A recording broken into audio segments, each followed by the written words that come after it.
When the clock strikes 12 this New Year's, I'm going to raise a glass, not just to the year ahead, but to myself. Because this year has thrown more at me than I ever thought I could handle.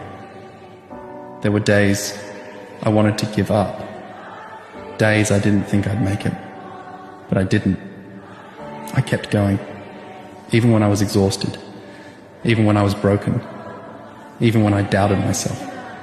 I kept going. So when the clock strikes 12, I'll raise my glass to the strength I didn't know I had, to the lessons I didn't ask for but needed, to the person I've become through it all.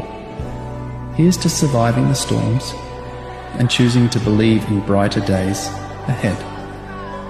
Here's to me.